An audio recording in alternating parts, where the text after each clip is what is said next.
Well, first of all, my name is Maggie Seeley, and I moved to this block on which the source is located just 4 months ago, and there are 5 reasons really. One is it's already a neighborhood with lots of young people and young families that believe in water conservation and consciousness around food growing and taking care of each other's children and sharing tools. So it was already that way. I didn't bring that to it.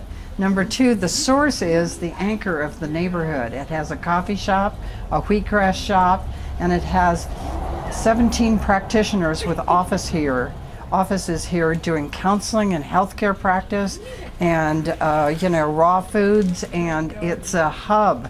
There's also yoga and art gallery and meeting spaces. So to think that it's my little urban corner and that it's absolutely anchored by businesses is fabulous. Number 3, I walk down the street to come get coffee or come to a yoga class at the source, and I know a good 5 people on the street. That is such a wonderful, wonderful feeling.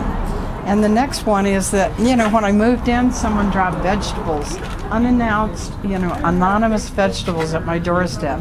Subsequently, I've gotten jam and flowers, and people are dropping off cardboard to help me with my sheet mulching garden project, and I feel safe and happy here. So that's why I'm here at the source.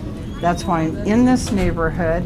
And as to funding the source, well, how could I not, really? I believe in social capital and social investment, way beyond financial returns. I believe in putting some serious energy in the form of money into social, community, and into environmental awareness. And I love being on this block. I love meeting their Cherry, all the practitioners and the people that come in and out.